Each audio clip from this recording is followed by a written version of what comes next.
அண்ணாமலையாரையும் உண்ணாமுலை அம்மனையும் கண் குளிர கண்டு ரசிக்க எங்களுக்கும் ஆசைதான். ஆனா அவ்வளவு தூரம் எப்படி போறது? திருவண்ணாமலைக்கு போகக்கூடிய சூழ்நிலையில இப்ப நாங்க இல்லையே அப்படின்னு நினைச்சு கவலைப்படுறீங்களா? இதோ உங்களை பார்க்க அந்த அண்ணாமலையாரும் உண்ணாமுலை அம்மனும் உங்க கண்ணு முன்னாடி வந்து நிக்கிறாங்க. நீங்க என்னெல்லாம் வேண்டணும்னு நினைச்சீங்களோ அது எல்லாத்தையும் இப்ப நம்ம அம்மா அப்பா கிட்ட மனமுருகி வேண்டிக்கோங்க. நம்ம தாய் தகப்பன்கள் 2 பேரும் ஒன்னு சேர்ந்து ஆனந்த தாண்டவம் ஆடுறதுக்காக இங்க வந்துகிட்டு இருக்காங்க. பரிபூரணத்தின் அடையாளமா அம்மாவும் அப்பாவும் வந்துகிட்டு இருக்காங்க.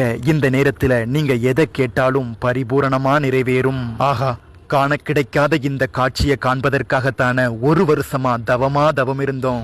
ஏகாந்த ரூபனே, எங்களின் ஈசனே, எங்கள் ஏக்கமெல்லாம் தீர்த்தருளும் அவளோடு உன்னை காண வந்தோம். ஆர்ப்பரித்து ஆடி வரும் ஆனந்த சுரூபரே, எங்கள் வாழ்க்கையும் சதிராடுகின்றதையா. எங்கள் வாழ்க்கையை நிலை பெற செய்ய எங்களுக்கு நிம்மதியை வழங்க வாரும். அம்மையப்பனே, நீங்கள் ஆடி வருகின்ற இந்த ஆட்டத்தை கண்டு எங்கள் மனக்குறைகள் எல்லாம் ஓடிவிட அருள் புரியும். நாடி வந்து உம்மை காண நிற்கின்றோம் ஐயா. எங்கள் வாழ்வில் நன்மைகளை அருளும். ஒரு நாள் நானும் உங்களை நேரில் வந்து காண அருள் புரிய வேண்டும். இன்று வீட்டில் இருந்தே உன்னை கண்டு தரிசனம் செய்கின்றேன். எங்களது வினைகள் யாவற்றையும் நீக்கி நாங்களும் நிம்மதியாய் மகிழ்ச்சியாய் சந்தோஷமாய் ஆனந்தமாய் வாழ அருள் புரியும். ஓம் அண்ணாமலையாருக்கு அரோகரா. ஓம் உண்ணாமுலை அம்மனுக்கு அரோகரா. ஓம் நமச்சிவாய.